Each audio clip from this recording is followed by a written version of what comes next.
அவர்களின் வாய் இறைவனை ஏத்தி புகழட்டும். அவர்களின் கையில் இருபுறமும் கூர்மையான வாள் இருக்கட்டும்.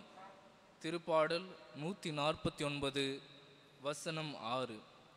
இயேசுவில் பிரியமிக்க சகோதர சகோதரிகளே, சமீப காலமாக நாம் ஒருவரை பாராட்ட வேண்டுமென்றால் ஒரு சொல்லாடலை பயன்படுத்துகிறோம். யாராவது ஒரு சிறப்பாக செஞ்சுட்டா நாம் என்ன சொல்கிறோம்? நெக்ஸ்ட் லெவல் அப்படி சொல்கிறோம் இல்லையா? வேற லெவல் சார் சொல்கிறோமா இல்லையா? நம்முடைய வாழ்விலும் நிறைய நேரங்களில் நம்ம நெக்ஸ்ட் லெவலுக்கு போகிறதே இல்லை. நம்முடைய கிறிஸ்துவ வாழ்விலும் அப்படித்தான். இன்றைய நற்செய்தி எடுத்துக்கொண்டோம் என்றால், ஆண்டவர் இயேசு இந்த இடத்திலே நெக்ஸ்ட் லெவலில் இருக்கிறார். வாழ்வின் உயர்ந்த நிலையில் வாழ்கிறார் ஆண்டவர் இயேசு. அதனால்தான் மற்ற மறைநூல் அறிஞர்களை போலன்றி அவருடைய வார்த்தையும் அவருடைய போதனையும் வேற லெவலில் இருக்கு. ஆனால் கிறிஸ்துவலாகிய நம்முடைய வாழ்வு நிறைய நேரங்களில் கூட்டத்தோட கூட்டமாக, மந்தையோடு மந்தையாக இருந்து கொண்டிருக்கிறது. அப்போ வேற லெவலுக்கு போகிறதுக்கான ரகசியம் என்ன? அதை செய்வதற்கு நமக்கு ஒரு அதிகாரம் கொடுக்கப்பட்டிருக்கிறதா, அல்லது ஒரு சீக்ரெட் பவர் ஏதாவது நமக்கு இருக்கா அப்படின்னு பார்த்தா கட்டாயம் இருக்கிறது. நாம் அதை தெரிந்தும் அறிந்தும் பயன்படுத்துவதே இல்லை.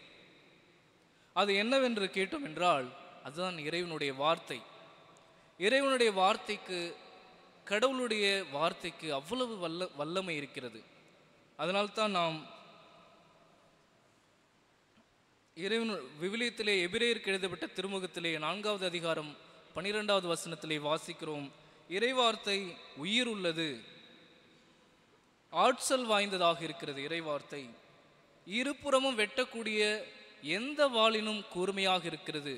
இறைவார்த்தை மனிதனுடைய உள்ளத்தை ஊடுருவி என்ன செய்கிறது? ஆவியையும் ஆன்மாவையும் பிரிக்கும் அளவுக்கு வல்லமை வாய்ந்ததாக இருக்கிறது. எனவே இறைவார்த்தை தான் அந்த ரகசியம். இறைவார்த்தை தான் நம்மை அடுத்த நிலை வாழ்வுக்கு அழைத்துச் செல்வது. அன்புக்குரியவர்களே, எந்த ஒரு மனித சூழ்நிலையிலும் எல்லோரோடு எல்லோருமாக சிந்திப்பதை தவிர்த்து இறைவார்த்தை சொல்வதை நாம் கேட்டு வாழ்கின்ற பொழுது நாமும் நெக்ஸ்ட் லெவல் லைஃப் போக முடியும். அப்படி நாம் வாழ வேண்டும் என்றால் இன்றைய இறைவார்த்தை வழிபாடு நமக்கு அழைப்பு விடுக்கின்றது. இன்றைய முதல் வாசகத்திலே நாம் வாசிக்க கேட்டோம், இறைவன் என்ன சொல்லுகிறார்? இறைவன் தான் வாக்களிக்கின்ற இறைவாக்கினர் எப்படிப்பட்டவராக இருப்பார், அவர் எப்படிப்பட்ட வல்லமையோடு இறைவாக்கு உரைப்பார் என்று முன்னறிவிக்கின்றார் மோசேயின் வழியாக. அப்படி அவர் வாக்களிக்கின்ற அந்த இறைவார்த்தையுடைய வல்லமை என்னவென்றும் மோசேயின் வழியாக ஆண்டவர் இஸ்ரேல் மக்களுக்கு எடுத்து கூறுகிறார். அப்படிப்பட்ட இறைவார்த்தையை நாம் வாழ்வில் எந்த நிலையில் வைத்திருக்கிறோம், எந்த இடத்தில் வைத்திருக்கிறோம் என்று நாம் சிந்தித்து பார்க்க வேண்டும். அன்புக்குரியவர்களே, நிறைய நேரங்களில் உலக கவலைகளில் நாம் மூழ்கி போயிருக்கிறோம். உலகத்தில் நாம் பல தீமைகளுக்கு ஆட்பட்டு இருக்கிறோம். இன்றைய நற்செய்தியில் வருகின்ற அந்த மனிதரை போல பல தீய காரியங்கள், தீய விஷயங்கள் நம்மை ஆட்படுத்தி வைத்திருக்கின்றன. நாமும் மந்தையோடு மந்தையாக வாழ்வதற்கு அந்த தீமை நம்மை ஆட்படுத்தி வைத்திருக்கின்றன. ஏனெனில் சாத்தான் இந்த உலகில் ஒரு ஆர்டர் போட்டு வச்சிருக்கானா, அதில் நாம் உட்பட வேண்டும் என்று தீயவன் எல்லா வகையிலும் நம்மை ஆட்படுத்தி வைத்திருக்கிறான்.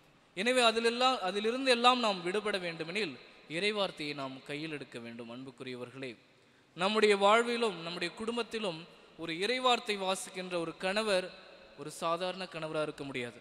இறைவார்த்தை வாசிக்கின்ற ஒரு மனைவி ஒரு சாதாரண மனைவியாக இருக்கின்ற பொழுது முடியாது. இறைவார்த்தையை கையில் எடுக்கின்ற பிள்ளைகள் ஒரு சாதாரண பிள்ளைகளாக இருக்கின்ற முடியாது. எனவே இறைவார்த்தையை கையில் எடுக்கின்ற நாம் ஒரு கிறிஸ்தவனாக, ஒரு சமூகத்தில் ஒரு நபராக, குடும்பத்தில் ஒரு நபராக நாம் அடுத்த கட்ட வாழ்க்கையை வாழ முடியும். அன்புக்குரியவர்களே, அது மட்டுமல்லாமல் முன்னாள் திருத்தந்தை 16ஆம் ஆசீர்வாதப்பர் தன்னுடைய மடலிலே கூறுகிறார், இறைவார்த்தைக்கு அருட்சாதன தன்மை இருக்கிறது என்று சொல்கிறார். அருட்சாதனங்கள் 7 தான், அதை நாம் படிச்சிருப்போம் சின்ன வயசுல இருந்து இல்லையா? ஆனால் இறைவார்த்தைக்கும் அருட்சாதன தன்மை இருக்கிறது என்று சொல்கிறார். அந்த இறைவார்த்தையிலும் ஆண்டவர் அருளை வழங்குகிறார்.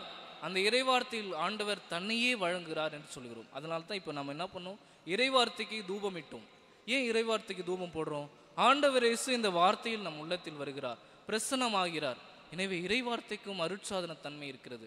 இறைவார்த்தையை கையில் எடுக்கின்றவர்கள் வாழ்வில் வெற்றி பெறுவதற்கும் தீமையை எதிர்த்து போராடுவதற்கான வல்லமையை பெற்றுக்கொள்கிறார்கள். நற்கரணியில் மட்டுமல்ல, இறைவார்த்தையிலும் ஆண்டவர் இயேசு நம்மில் வருகிறார். எனவே அந்த இறைவார்த்தையை நாம் இன்னும் சீரியஸாக எடுத்துக்கணும் நம்முடைய வாழ்க்கையில். நான் சொன்ன அந்த இதுதான், அடுத்த லெவலுக்கு போகணும், நம் வாழ்வின் அடுத்த கட்ட வாழ்வை வாழ வேண்டும். அப்படியே சலனமற்ற வாழ்க்கை வாழாமல் சவாலை எதிர்த்து நான் வெற்றியோடு வாழ வேண்டுமெனில் நாம் இறைவார்த்தையை கையில் எடுக்க வேண்டும் அன்புக்குரியவர்களே. அப்படி நாம் எடுக்கின்ற பொழுது என்ற இரண்டாம் வாசகத்திலே திருத்தூதர் பவுல் கூறுவது போல உலக கவலையெல்லாம் மறந்து இறைவன் மீது பற்று கொண்டு மகிழ்ச்சியோடு நாம் அமைதியோடும் வாழ முடியும். அதற்கான வழி அதுதான். இன்றைய திருப்பாடலில் கூட நாம் பாடினோம். பதிலுரை பாடலில் உங்கள் இதயத்தை கடினப்படுத்தாதீர்கள், ஆண்டவருடைய குரலை கேட்டிடுவீர் என்று நாம் பாடினோம். எனவே இன்றைய ஞாயிறு வழிபாடானது, இறைவார்த்தை வழிபாடானது, இறைவார்த்தை என்னும் வல்லமை மிகுந்த ஆயுதத்தை நம் கையில் எடுத்து தீமையை வென்று கவலைகளை மறந்து மகிழ்ச்சியுள்ள வெற்றியுள்ள கிறிஸ்துவர்களாக, மனிதர்களாக, கடவுளின் பிள்ளைகளாக வாழ நமக்கு அழைப்பு விடுக்கின்றது. எனவே அந்த பாடத்தை நம் வாழ்வில் ஏற்றுக்கொண்டு தினந்தோறும் விவிலியத்தை எடுத்து வாசித்து நாம் நம் வாழ்வில் எல்லாவித தீமையும் வென்று மகிழ்ச்சியோடு வாழ முயற்சி செய்ய வேண்டும். அதற்கான அருளை இந்த நற்கருணை வருகின்ற இயேசுவிடமே கேட்டு ஜெபிப்போம்.